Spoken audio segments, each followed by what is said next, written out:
Because so many of his speeches and letters survive, Cicero is bound to be a central character in any history of the late Roman Republic and its collapse into empire.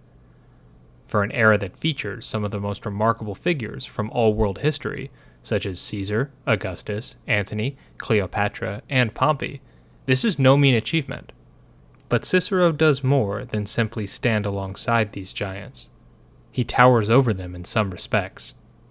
Not only is the corpus of his surviving works unrivaled among ancient authors, the diversity and sheer wealth of this material nearly single-handedly makes his lifetime the most well-attested era of Roman history.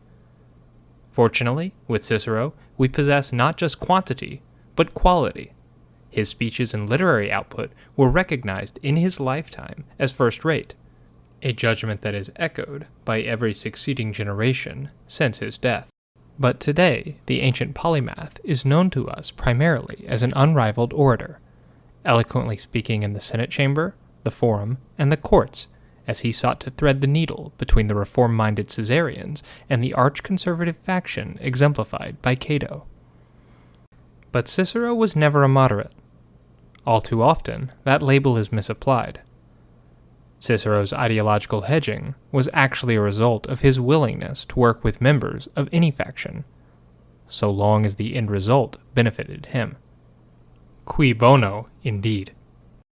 Cicero's nose for opportunism was second only to Caesar, and both men were willing to take any risk that they deemed appropriate to raise their profile and boost their political fortunes. We all know that Caesar crossed the Rubicon, but the defining gamble of Cicero's life came much earlier in his career. When he was a young man of just 27, with no illustrious family or friends to back him, he challenged Sulla, the former dictator and current consul, in court, openly accusing the warlord who still dominated Rome of turning a blind eye to corruption. He did this at the height of Sulla's powers, only a year after the end of the bloody proscriptions, which had resulted in the deaths of thousands of Sulla's political enemies. If he won the case, this unknown man from a backwater country town would be the toast of Rome, and his political prospects would be on a firm upward trajectory. If he lost, at best his reputation might be ruined. At worst, his severed head might well adorn the rostra, a fate shared by many who opposed Sulla. The trial upon which Cicero had staked his career, and possibly his life, was the talk of Rome. A wealthy landholder named Sextus Ratius, from the country town of Amira, was accused of the most unthinkable crime a Roman citizen could commit: the murder of his father. Now, of course, the murder of one's father is a pretty jarring crime, and it's the betrayal of close family trust that is often fodder for true crime podcasts. But to a Roman, the idea of murdering one's father was so far beyond the pale that the mere accusation was scandalous in a way that surpasses our modern imagination. To the Romans, it was a revolt against the natural order, a despicable hatred of life itself that was on par with treason to the very foundation of Roman society. As such, the punishment for the unspeakable crime of patricide was as excessive, painful, and humiliating of an ordeal as the Romans could conjure up. The convicted murderer would be stripped naked and forced to stand on 2 tall wooden blocks before being beaten with rods until so much blood and gore was extracted that it was impossible to tell where the skin ended and flesh began. And while this isn't mentioned in the sources directly, there is speculation that since the convicted man was forced to stand naked, with his legs apart, that particular attention was placed on whipping his genitals, as this was the source of life and the very order that he had rebelled against. It sounds rough, but this was only the beginning. This brutal punishment was known in Latin as the poena colle, which translates to penalty of the sack, because after being beaten to within an inch of his life, the murderer was sewn into a large waterproof sack along with several live animals, a serpent, a rooster, a monkey, and a dog. This sack was then thrown into the river, where it could remain afloat for several days before sinking, all while its doomed inhabitants engaged in a cramped struggle to the death. This is perhaps the only punishment Romans could think of that made crucifixion look somewhat merciful.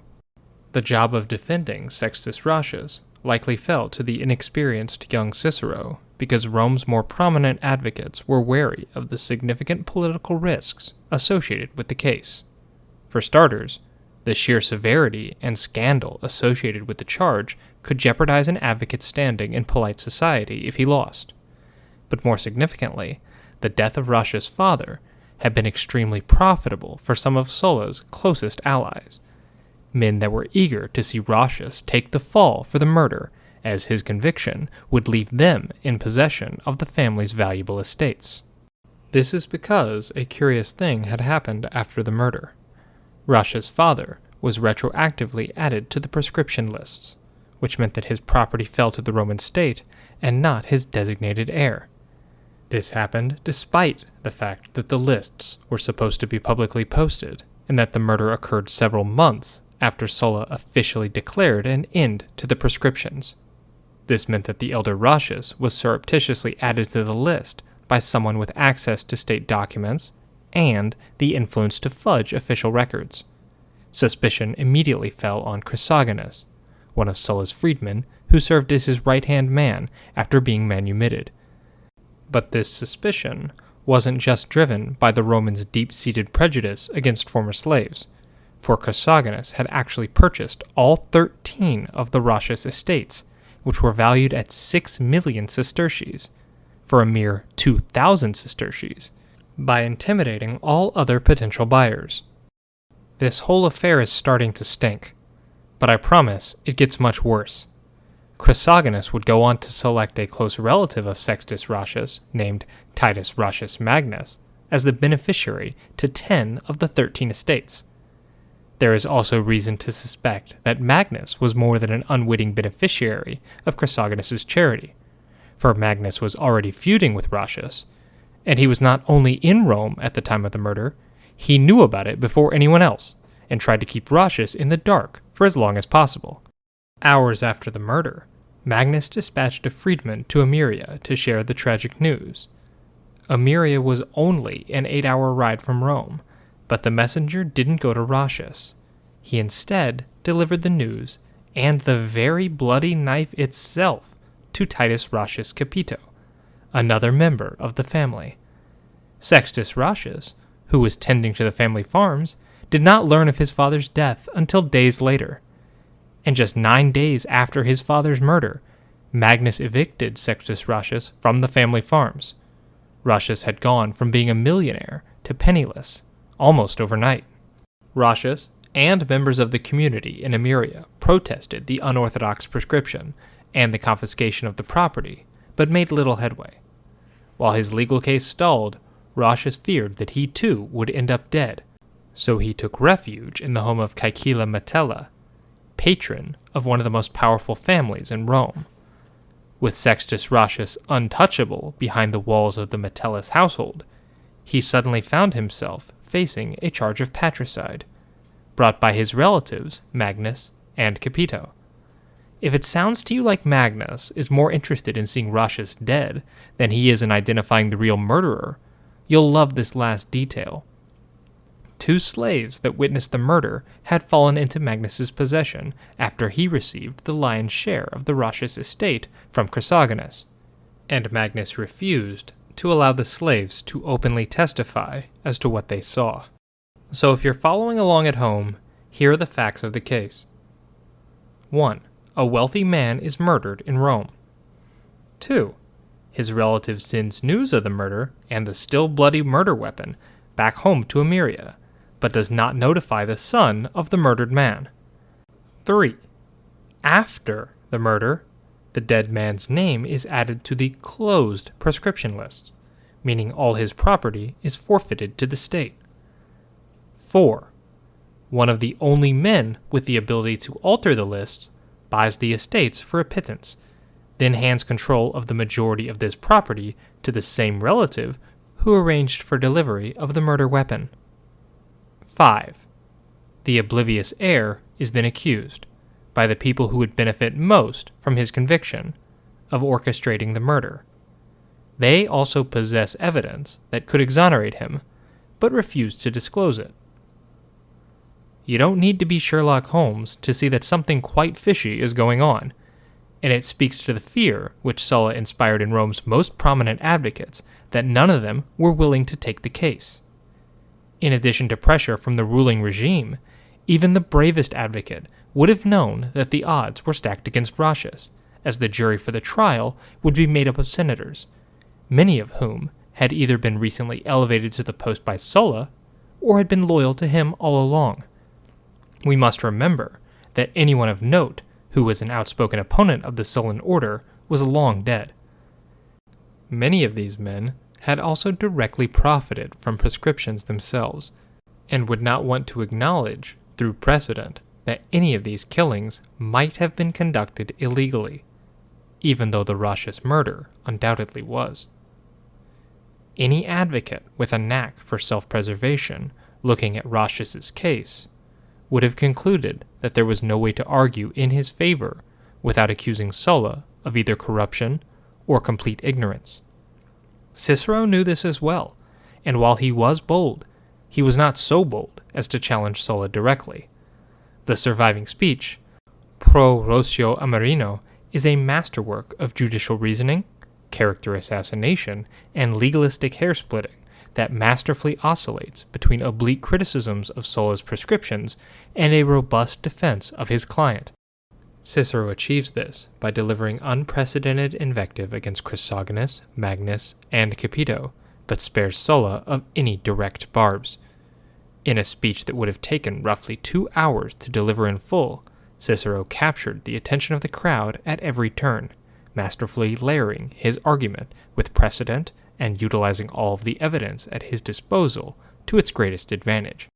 As entertaining of a read as the speech is, and you should read it, this piece of oratory is less remarkable than other examples of Cicero's work, because this time he actually had the facts on his side. If you want to see true oratorical art, read some of his speeches where the truth of the matter in question is much more nebulous. Cicero's eloquence ended up winning the day, despite the pervading fear of Sulla and the fact that so many of the jurors owed their prominence to him and his regime. Cicero had risked disgrace and possibly even death by challenging Sulla. But by emerging victorious, he had made a name for himself as one of the most promising men of his generation and as an orator without equal. Though it would be nearly another 2 decades before he reached the consulship, his road to high office was now more certain, and he would emerge in 63 as the first new man to be elected consul in 80 years. In doing so, he raised the Cicero clan from provincial obscurity to the heights of Roman nobility, ensuring his status as one of the prime power brokers in the last years of the Roman Republic. I do wonder whether Cicero comforted himself with visions of his future influence while drafting his defense of Roscius. I wonder if these helped allay his doubts about the decision to accept the case, or to displace fears of the risks associated with challenging the man who had only so recently cut a bloody swath through the ruling class of Rome. The irony, of course, is that Cicero received both of these things, his hopes, and then decades later, his fears. By rising to such a position of power and influence, Cicero was a natural target for the Second Triumvirate when they engaged in a round of their own proscriptions 37 years after Roscius's trial. Like so many of the titans of his generation, world historical figures such as Caesar, Pompey, Crassus, and Cato, Cicero ultimately met a violent end. Never a renowned military man, Cicero's influence was forged in a republic, and his power belonged to a world of persuasion and debate.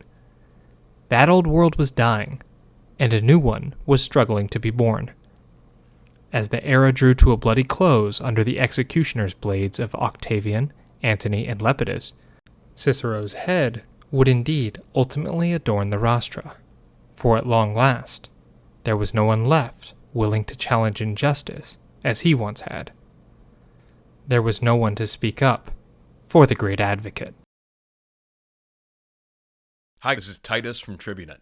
If you enjoyed the video you just saw by Gaius, and if you're interested in thoughtful content that explores the complex culture of the ancient Romans, don't forget to hit like and subscribe.